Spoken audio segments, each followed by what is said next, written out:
Low value, low quality content on the internet isn't new, but we've moved into a new paradigm. Now there's an unending supply of synthetic garbage out there. Our attention, on the other hand, is and always will be a finite resource.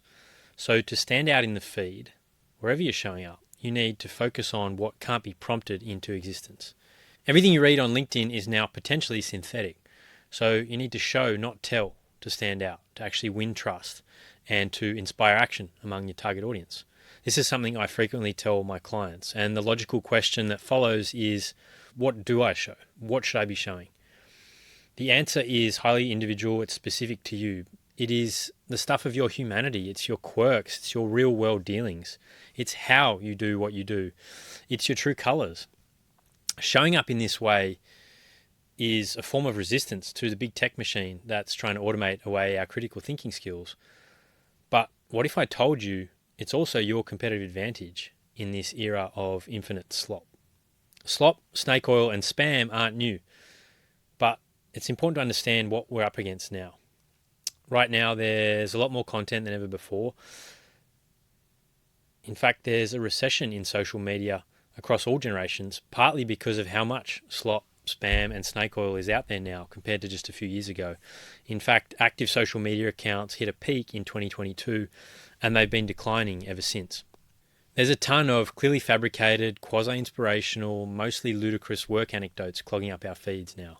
Typically, on LinkedIn, they're published by someone with some combination of AI, thought, and or leader in their headline, often with the nebulous contents of that headline being 10x'd in some way. They're often purportedly in the HR and recruiting industries, preying on the very reasons people log into LinkedIn in the first place. That, or they're shilling their $97 AI prompts library to help you earn six figures while you sleep. Just comment grifter and I'll DM you the download link. I see what you might be thinking, but no, this isn't the worn out refrain of I remember the good old days. Even before generative AI tools took over, LinkedIn feeds were filled with human generated slop. But there's no ignoring that we've moved into a new era. 4 or 5 years ago, these clearly false business parables were easy to identify. They were human written, even if it wasn't the human who actually posted it. Where we all know the joke about the CEO who was a hungry dog that did the rounds circa 2020. And these parables popped up like mushrooms as engagement-hungry users who couldn't go outside anymore clamored to copy, paste, and pass off these stories as their own. But that process is even faster now. Anyone can generate an opinion on any subject in a race to the bottom. We've reached a point where AI can enable anyone to tell, to express an opinion, to produce something generic. As a side note, I actually created a blueprint you can use to create your very own AI snake oil LinkedIn post. Check it out in the description.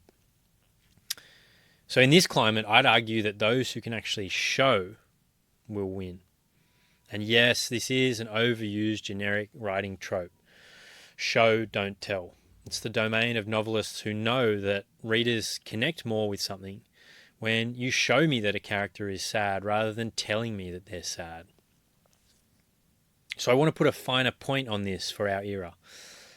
To business people with actual expertise, with real-world experience, there's a specific approach to showing rather than telling, which I think is most powerful. It's what I call workshop tour content.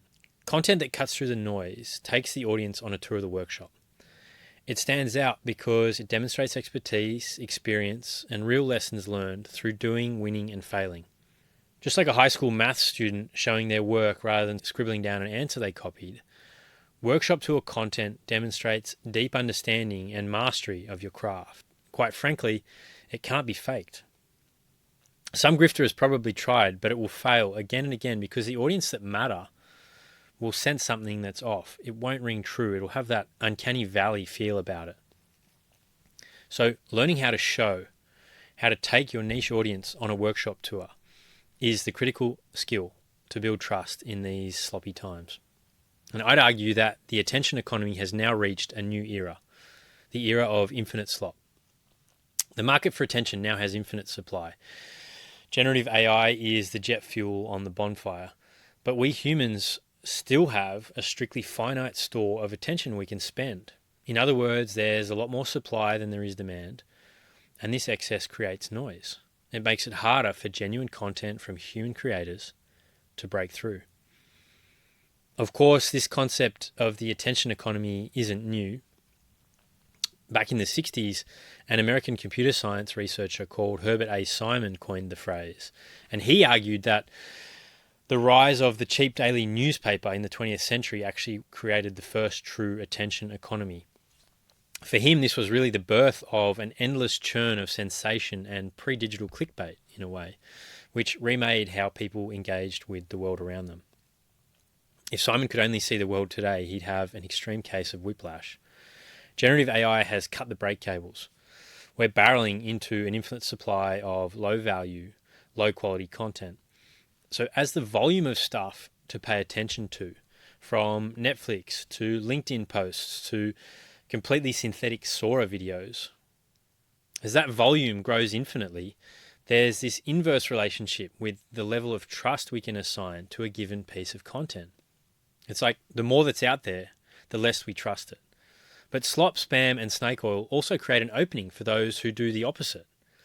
It might not be as easy as it once was in the early days of social media, but there is a way. And with the right intentions, resisting the slop and saying something original can really pay off. Because I reckon trust is the difference between consumption and action. In the era of infinite slop, figuring out who to trust becomes the only way that audiences can filter what we actually allow into our consciousness. We've all got the outlets, the publications, the content creators, the friends and family members we trust as source of information, news, and of course, content. Once we have those sources, we know who we should pay attention to. It's like a safe port in a sea of misinformation and flat out garbage floating all around us. Unsurprisingly, trust is deteriorating faster than ever online, but it's precisely trust that makes us take action as consumers, as audience members. These days, the choice to like and subscribe to my YouTube channel, my newsletter, or my LinkedIn really means I can subscribe to my ideas, my taste, my worldview. That requires trust.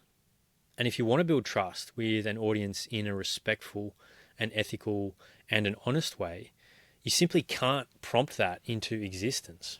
It's not synthetic. You're also not going to find the way staring at a blinking cursor on a blank page. That's just a surefire way to get writer's block and not much else. But rather, find this stuff in your metaphorical workshop.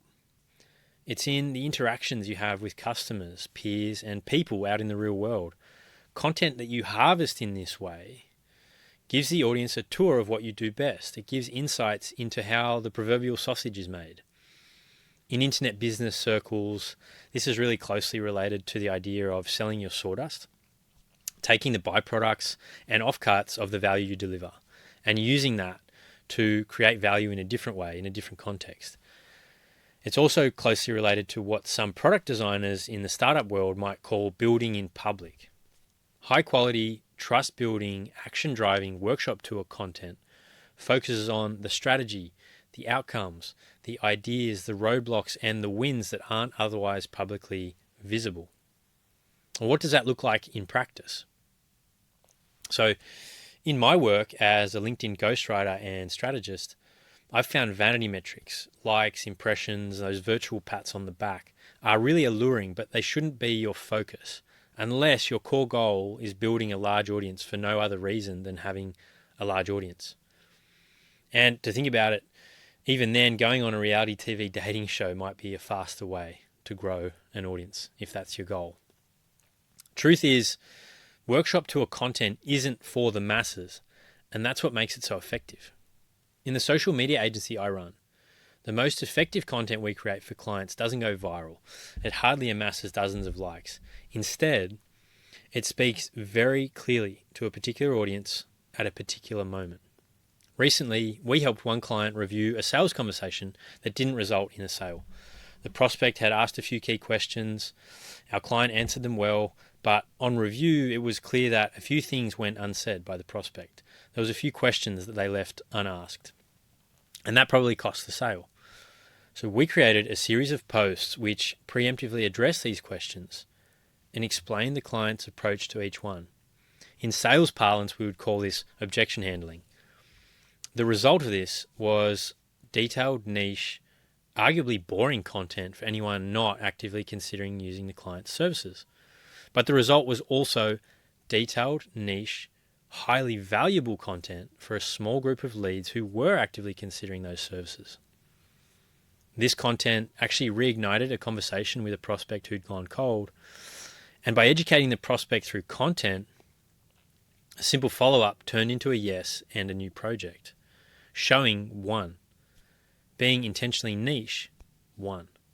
Another client, a founder in the non-profit sector, had been knocking on virtual doors to find new partners who could provide employment opportunities for people facing homelessness. We drafted a LinkedIn post that outlined the full deal story, the behind the scenes on how a separate employment pathway partnership came to be. We shared the ins and outs, the process of pitching it to senior management, the questions, the concerns, and the details raised through that process. Within 2 days of the post going live, our founder client received a DM from a senior HR leader at a target organisation. She'd seen the post and wanted to chat about establishing a partnership. It can work for anyone, but it also won't look the same. Standing out isn't easy when you use the same tools, the same synthetic voice as everyone else. So instead, take your audience where no one else can. Bring them inside your metaphorical workshop. Show them the ideas, the conversations, the rough workings, the sawdust, and the offcuts that drive your work. Trust is the difference between consuming, believing, and taking action.